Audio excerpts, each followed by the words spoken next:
Depuis qu'on est sorti de l'eau, il y a quelques millions d'années, tout a changé. Nos bronchies sont devenues des poumons pour pouvoir respirer de l'oxygène. Notre colonne vertébrale s'est verticalisée, idéale pour identifier des prédateurs ou des proies. Notre pouce est devenu opposable. On l'a vu, ça permet de monter à l'arbre. Tout a changé. Notre cerveau a grossi dans des proportions considérables et nous sommes devenus le roi de la planète ou peut-être son pire ennemi, c'est à voir. Tout a changé, sauf une chose, le sommeil. On dort toujours autant. On dort autant que quand on était un petit chimpanzé. Pour le monde animal, on est en réalité au milieu du tableau. Il y a le koala qui dort 22 heures. Mais la girafe ou l'éléphant dort 2 heures. Le hamster dort 9 heures.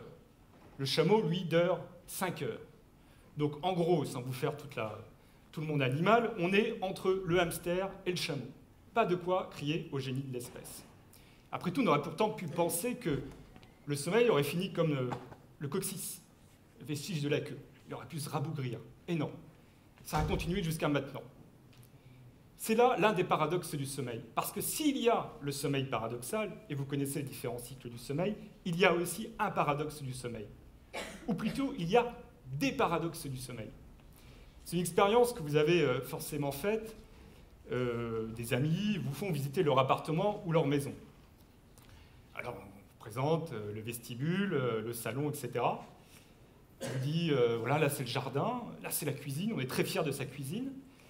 On montre un peu son intérieur. Et puis on arrive jusqu'aux chambres, chambres à coucher. Et là, la porte reste fermée. On n'entre pas dans une chambre. La chambre, c'est le domaine de l'intimité, du couple et ou de l'individu.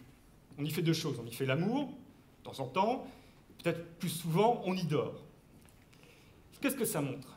Ça montre que, en réalité, ce sanctuaire, cette façon qu'on a tout le temps de se présenter, de nous mettre en scène, finalement, a un sanctuaire inexpugnable dans lequel on n'entre pas, qui a quelque chose à voir avec le sommeil.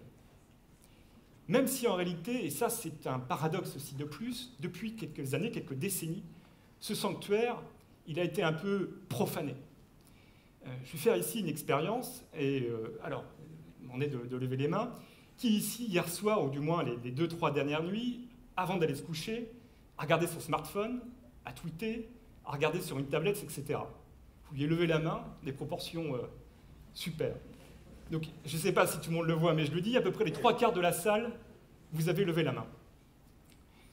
Parce que, et c'est ça aussi quelque chose qui est assez incroyable, c'est que depuis 30 ou 40 ans, on a quasiment, finalement, plus perdu en sommeil que depuis 30 ou 40, ces 30 ou 40 dernières millions d'années. C'est quelque chose qui devrait pourtant nous percuter un peu plus. Alors, ça percute un petit peu. Ça percute un petit peu, notamment dans la presse. Ici, on a longtemps, quand on veut parler des marronniers dans la presse, vous savez, c'est le pouvoir des francs-maçons, le palmarès des hôpitaux, le mal de dos, et en fait, il y a un nouveau marronnier qui est apparu. Alors, vaincre la fatigue, 30 jours pour bien dormir, le sommeil et les rêves. Le livre de Nicolas Guaran, voilà. Et, par exemple, faut-il un ministre du sommeil en France? Faut-il un ministre du sommeil en France? L'article parle de moi, j'ai un peu choisi. Et c'est assez intéressant parce que ça introduit là quelque chose, un monde qui normalement, dont je suis issu puisque j'ai été assistant parlementaire, un monde qui normalement devrait se saisir de ce sujet-là, qui est le monde de la politique. Je vais vous raconter une anecdote. J'étais donc assistant parlementaire et mon député était membre de la commission des finances. Et donc on discutait du budget. Vous savez, le budget, c'est le grand moment le plus important dans la vie de la nation et donc dans la vie du Parlement. Donc ça finit assez tard le soir, c'est au moment des frondeurs, enfin c'était vraiment très compliqué. Je pars, on prend le dernier métro, etc. Donc on se retrouve le lendemain matin avec les assistants parlementaires, les collègues de députés, les fonctionnaires de l'Assemblée. Et alors qu'on avait été écharpé comme pas possible sur ces questions budgétaires, en fait on ne parlait que d'une chose. Est-ce que tu as bien dormi la veille? Ce qui est assez extraordinaire à l'Assemblée nationale. À l'Assemblée nationale, vous avez des groupes d'études sur tous les sujets. Alors les sujets nobles, entre guillemets, l'automobile, la pétrochimie, l'agriculture. Donc les groupes d'études, c'est des députés qui se réunissent, échangent entre eux. Vous avez des groupes d'études sur la trufficulture, la culture de la truffe, bon, pourquoi pas, sur le Sahara occidental, hein, la frontière entre l'Algérie et le Maroc. Il n'y avait pas de groupe d'études sur le sommeil. C'est-à-dire que le sujet dont on parle le plus, c'est finalement celui qui est évacué systématiquement. C'est quand même assez étonnant. Comme si en fait le sommeil était à la fois un phénomène de société fondamental, mais qui était complètement passé sous silence, et l'histoire d'ailleurs le montre. C'est François Hollande qui raconte ça. Il raconte, c'est en 2015, vous savez, la Russie avait envahi une partie de l'Ukraine, enfin c'est un peu compliqué. Bon. Angela Merkel, qui est un peu la leader de l'Europe, dit « je vais voir Poutine ». Et donc elle demande à François Hollande de venir. Hollande raconte ça, pour le rapport de force, etc. Poutine arrive, et Poutine sait qu'Angela Merkel a peur des chiens. La chienphobie, je ne sais pas comment on dit, je ne sais pas combien d'heures le chien, sans doute de 12 ou 13 heures. Et donc il l'amène avec ses chiens, deux molosses, début des négociations. Donc Merkel, Hollande raconte ça, elle tient bon. Et puis le temps passe, et les négociations passent. Et en fait, Hollande s'aperçoit qu'Angela Merkel n'est jamais fatiguée. Et à un moment donné, Vladimir Poutine, malgré ses chiens, malgré, on l'a tous vu torse nu, il commence à fatiguer. Et au bout d'un moment, les choses se font et finalement se résolvent. Et il y a un accord. Et Hollande raconte ça. Il rentre après à Bruxelles parce qu'il fallait sauver la Grèce à ce moment-là. Et donc il est avec Angela Merkel. Parce que ce que disait le président de la République ou la chancelière allemande, ils passent plus leur temps l'un avec l'autre qu'avec leurs compagnons, leurs compagnes. Et donc il dit, il est incroyable, Angela Merkel n'est toujours pas fatiguée. Et elle a expliqué ça il n'y a pas très longtemps. En fait, c'est un chameau. Alors, encore une histoire de chameau. C'est-à-dire qu'elle stocke comme ça le sommeil. Et elle arrive à faire avancer des choses.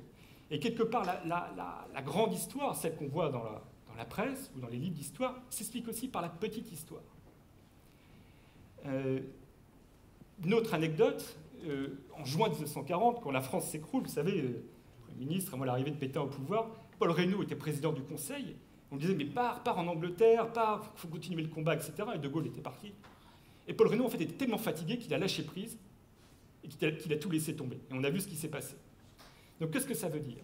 Ça veut dire que ce sommeil, en fait, on est en permanence dans ce paradoxe entre la petite histoire, la grande histoire, le visible, l'invisible, ce dont on parle et ce dont on ne parle pas.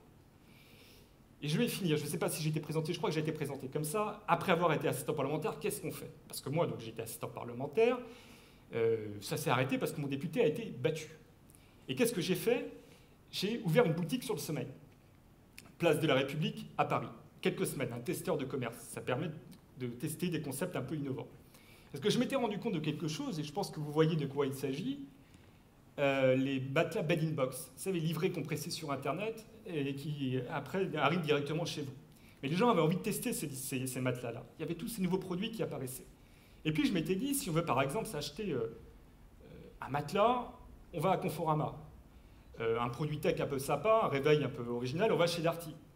Des produits phytosanitaires pour dormir, on va en parapharmacie. Mais il n'existe pas de magasin du sommeil. Il y a des magasins de sport, comme il y a un ministre du sport. Il y a des magasins sur l'alimentation, comme il y a un ministre ou un secrétaire d'État en charge de l'alimentation. Mais il n'y a pas de magasin du sommeil. Même si c'est en train de prendre.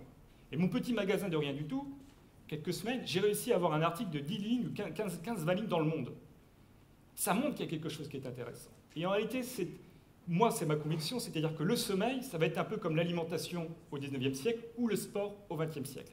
C'est un continent qui est en train d'émerger, ne serait-ce que parce que, voilà, on dort moins bien, et donc forcément, avoir perdu 1 heure de sommeil. Hein. On dormait un peu plus de 8 heures dans les années 80, 7h45 au début des années 2010, et maintenant moins de 7 heures. Donc c'est un phénomène biologique qui se contracte et qui donc va devenir un phénomène économique. Et là, je parle aux étudiants de l'ISTEC, qui vont bientôt se retrouver sur ce sympathique marché du travail français, où on va vous demander quel est 3 ans d'expérience alors que vous venez d'avoir votre diplôme, good luck. Et je me dis qu'il y a peut-être quelque chose d'intéressant à faire, parce que c'est un domaine qui pétille, il y a plein de produits. Alors maintenant, imaginez-vous, vous êtes devant le recruteur de cette start-up du sommeil. Alors, écoutez, vous êtes un spécialiste de la com, du marketing, faites-moi un peu rêver. Comment est-ce que vous arriverez à convaincre d'acheter mon produit? Il y a une particularité dans le sommeil, c'est que celui qui ne dort pas bien, ou celle qui ne dort pas bien, est toujours persuadé que la nuit qui va suivre va être meilleure que la précédente. Alors j'ai envie de vous dire, si vous devez comme ça lâcher quelque chose d'un peu original pour impressionner le recruteur, vous pouvez très bien dire, le sommeil, c'était mieux demain. Merci.